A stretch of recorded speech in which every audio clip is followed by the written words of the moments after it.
Hello, everyone, and welcome to the November 28 edition of the Jitsi Community Call.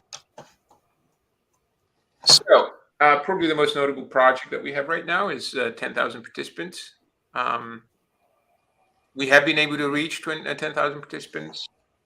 That's pretty cool. Jonathan, Boris, or Damien, would you like to do a bit of an update? Tell us a little bit about how things are going.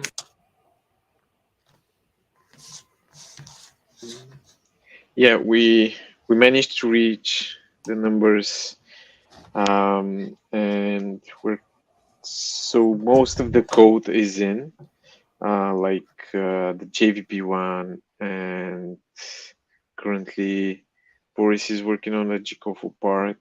I'm working on the prosody side with the modules and stuff, and we'll try to come up with some um,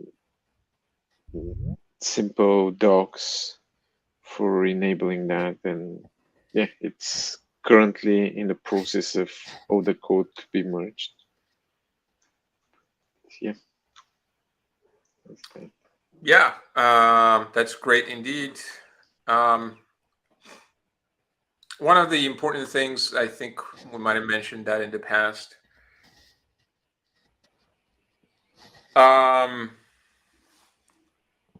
One of the concepts that we had to accept in order to take the path that we've taken is that there will be two types of participants for these calls.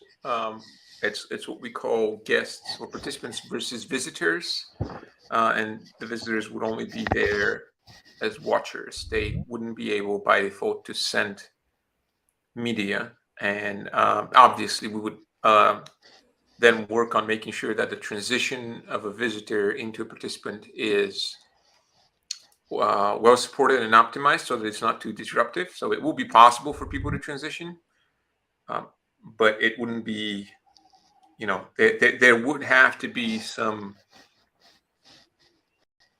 that would have to be reflected in the use cases. There would probably be two sorts of links to join as a participant or as a visitor.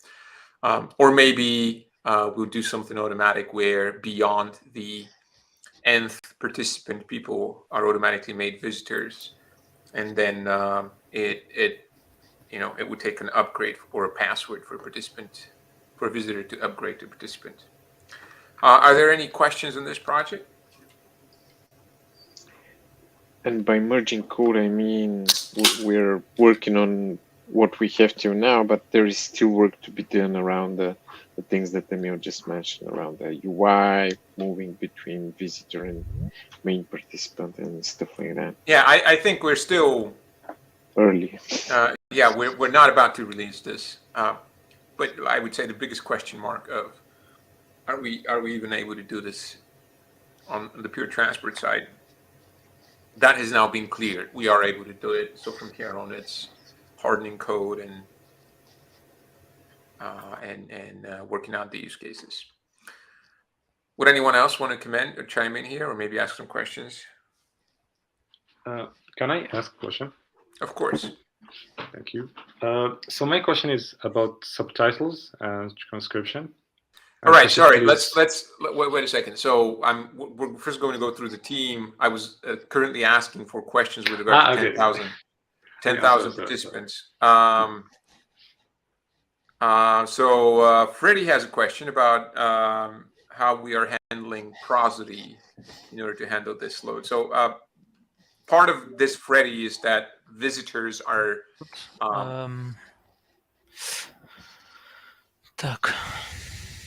George, let me mute you because you are not muted.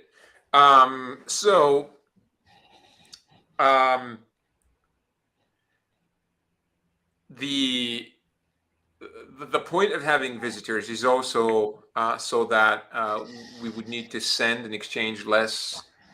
So that we would need to send and exchange less information for these people in order to reduce the signaling load. And I believe we've also split the signaling over to prosodies. Now visitors are being signaled separately. Again, Damien or Boris, if you'd like to talk a little bit more about this, or Jonathan. Yes. So There is the main prosody. This is where all the conferences are happening. There are the main participants, and there are visitor prosodies, like multiple of them. And Jikofu is actually joining on all of the rooms, but internally Jikofu is like merging those multi-user chats as one conference, and is sending media invitation to those visitors just for them to be able to watch. And for example, this 10,000 participants, we did it with one main prosody and 5 visitor ones. So everything is split to minimize the traffic and the broadcast, and that's...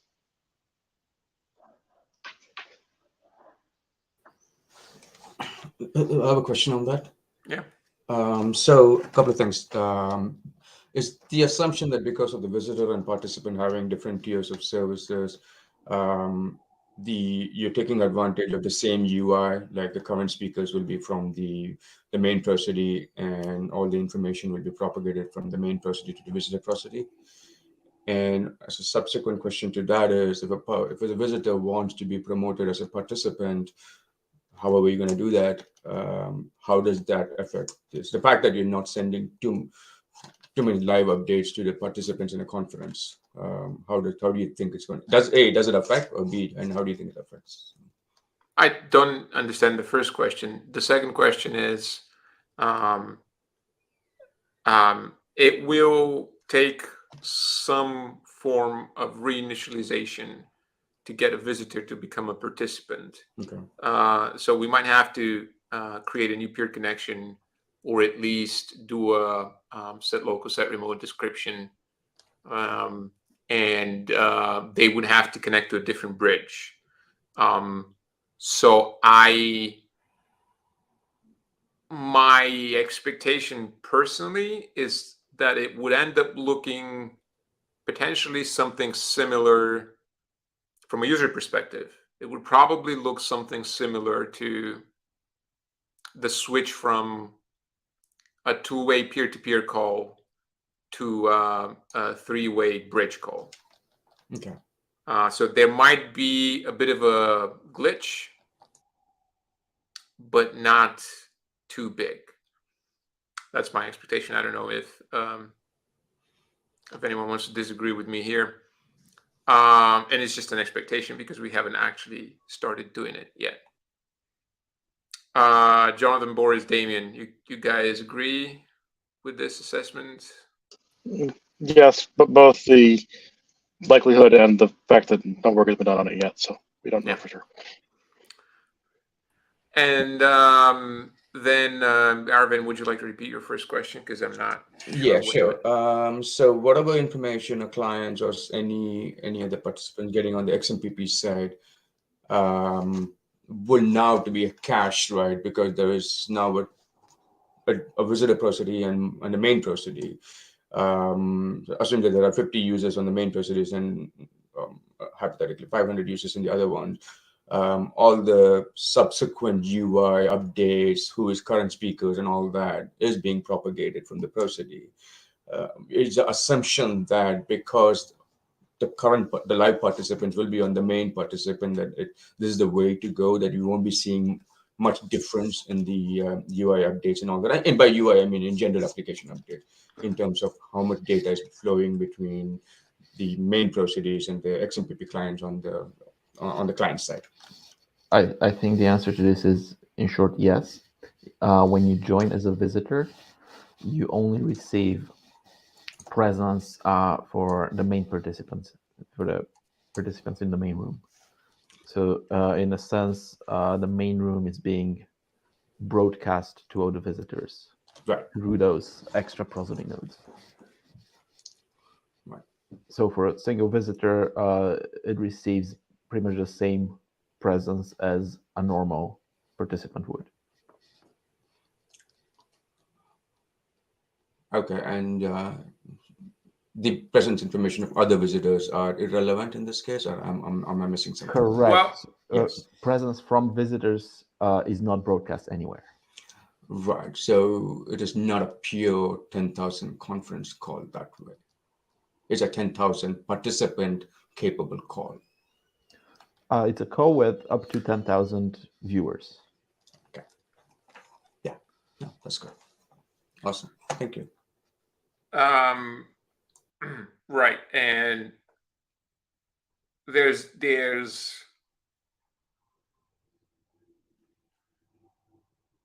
the distinction between what is a 10,000 participant call and then what is something else is rather blurry along the edges, and both in terms of realization but also in terms of expectations and what exactly is the use case. The way that I think about it is essentially, what is today, we're already able to stream a call to unlimited number of participants by using live stream. The reason we needed to do something better than that is because there's one case that doesn't work well in this scenario, because you can do all the things that we're doing right now. You can transfer people from the YouTube stream into the room. But if someone in those 10,000 needs to become a speaker, let's say you have a Q&A session and some sort of a queue and you need to start moving people over, you're going to hit the problem with the latency, and the fact that someone would have been seeing the stream 15 minutes behind real time, 15 seconds behind real time. And then all of a sudden they will switch into the future and they'll lack 15 seconds of context, and everyone else is going to have to wait for that person to catch up and all that sort of stuff. But that's what you solve here. When you have a 10,000 participant conference, you can't really imagine that this is all unorganized, right? And that just anyone can, of their own exclusive decision, decide to start speaking. That's not going to work. So you would need some moderation tools anyway. So whether or not someone is a visitor or a participant matters less. The one place where it does matter is, okay, let's say the moderator allows for you to become a participant. We have to make sure that transition can be smooth. With live streaming, it cannot be. Now that we're changing things, it does. A smooth transition becomes possible. All right. I don't know if any questions have gathered on. Can you confirm if chat and whiteboards are available to all visitors? So we haven't yet gone through these, but yeah, we probably would want chat to be available to the larger audience. I don't know if it will be there on day one. I don't know if it will come as a later step. I don't think we're currently planning a whiteboard solution that would support 10,000 participants. We barely launched,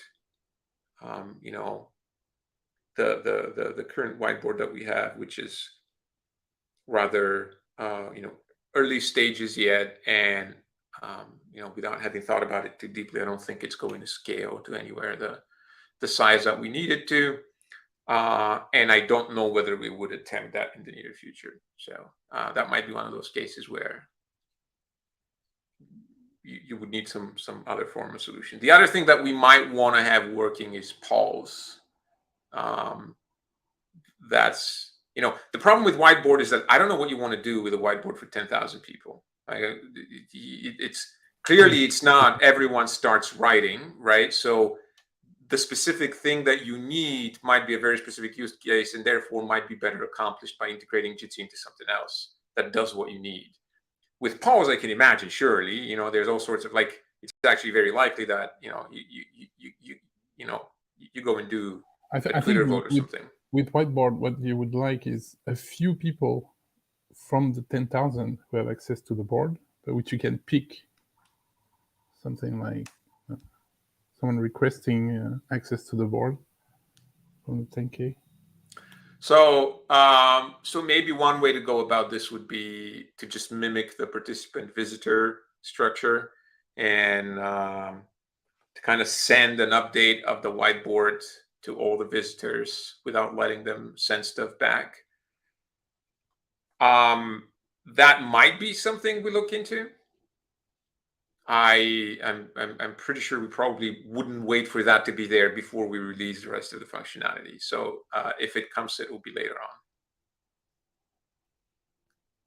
on. And again, I'd be curious to hear, to just get a better sense of how needed this is to people. All right, let's just see if is there anyone else in the team who wants to do an update on things that they're working.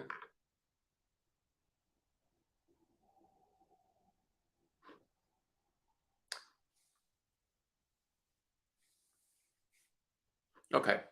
Well, then now I'm opening the microphone for general questions and comments from the floor. Osama, would you like to go ahead and ask the question that you initially intended? Sure. Thank you. So my question is about subtitles and transcribing. So far, Jitsi works well with Google API, but we're thinking, for example, if someone, for example, potentially me, wants to implement their own self-hosted version using an alternative like Vosk, for example, for transcribing and whispering for translation, and how basically when I'm implementing it, I found some difficulties with because Jitsi assumes for the transcribing language, it always assumes either the interface language or the preferred language. It works well with Google because they have auto detection on, but for Vosk, for example, it's not, and therefore would require, for example, to implement another screen that is you should select the transcribing language that you want.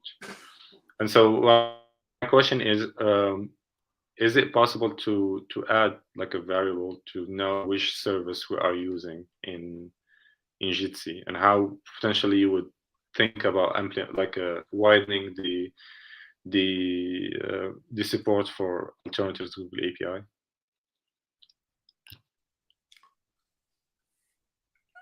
I think that certainly this doesn't sound unreasonable.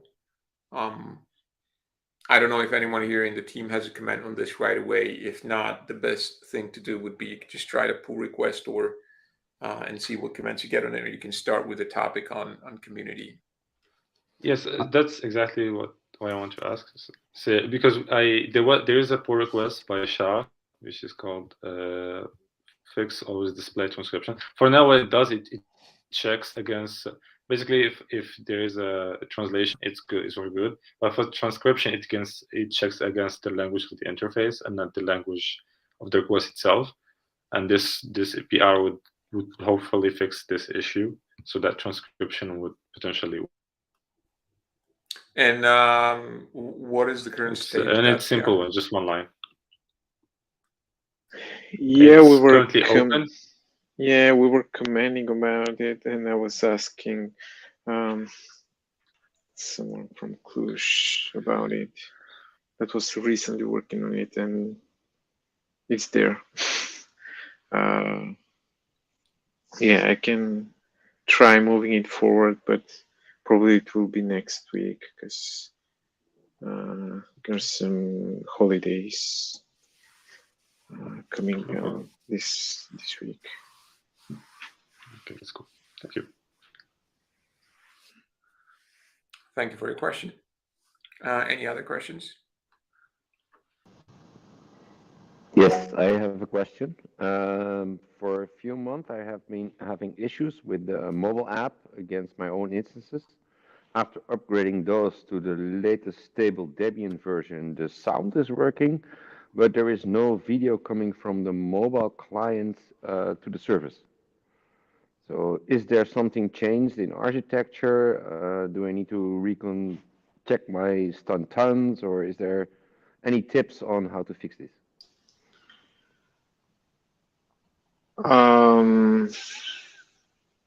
Have you do you have a post or something in the community forum?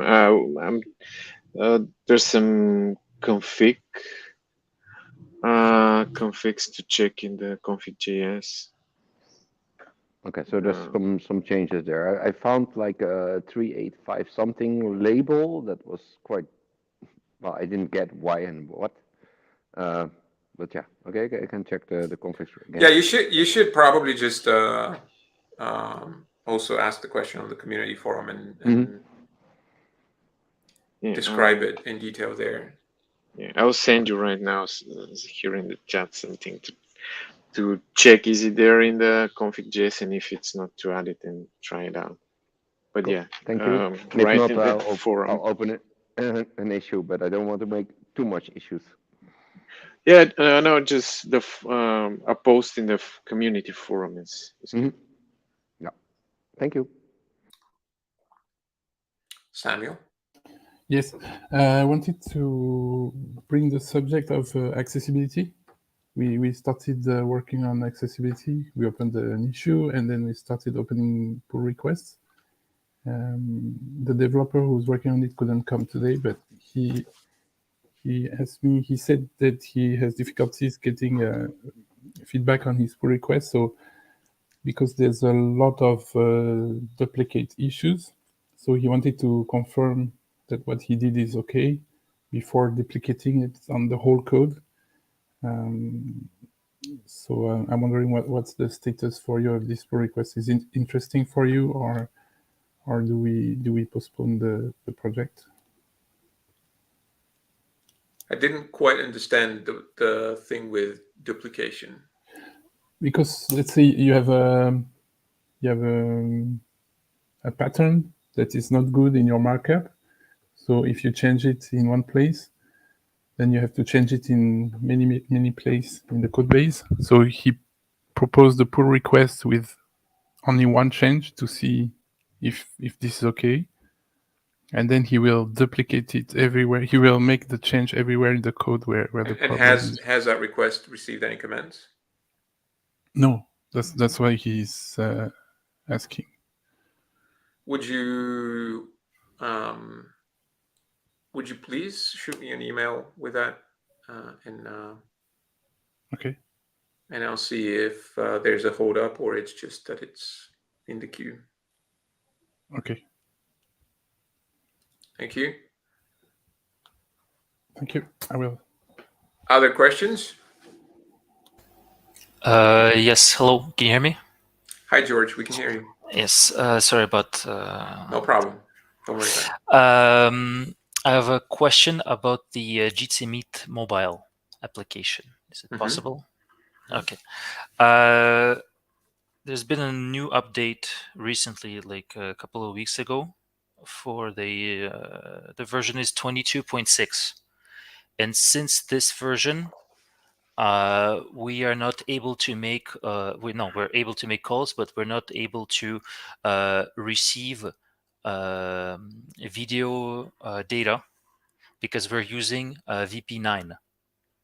And on this version, VP8 was forced since the version 22.6. So we're not able to switch between when we're using Android, for example, or iOS mobile devices. We're not able to switch and say, oh, I want to use only VP9 on my application. So when it connects to the servers, which are only accepting VP9, we're not getting the data.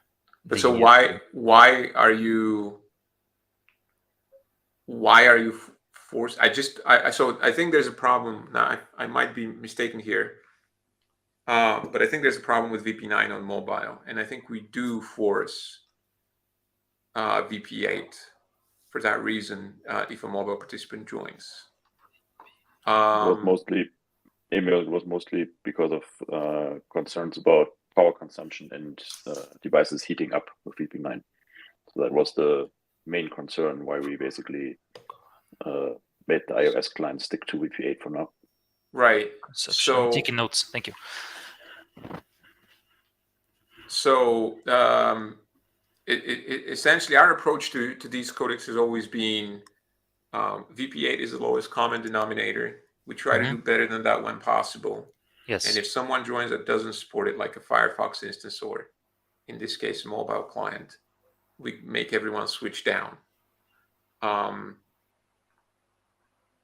Is it maybe it's wrong, but is it possible to add in the settings menu, like by default it's VP8, and then you can switch to VP9 on your discretion? It's going to be like a little little note saying that VP9 is not really supported. You should stick to VP8, but if you can't use VP8, you whatever, something like this. Or what would be the solution? Because everything that I've tested tells me that all of the mobiles for now should be on the version 22.51, I think. So that's the last one before the update. In order to have VP9, is what you're saying, right? Yeah. Are you trying to use the, do you have your own version that you're rolling onto the stores, or are you trying to use the default one? The default mobile application? Yeah. Yeah, default mobile application.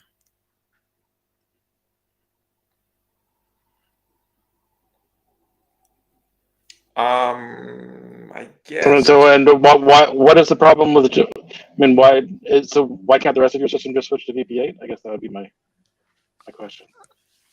Because it was designed like this by the engineers. I can't personally change the configuration or force the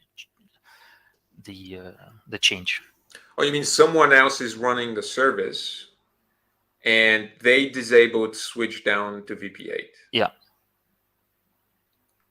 Well, doesn't it sound simpler to get whoever is running the service to also allow switch down to VP8 rather than try to modify all of Jitsi Meet?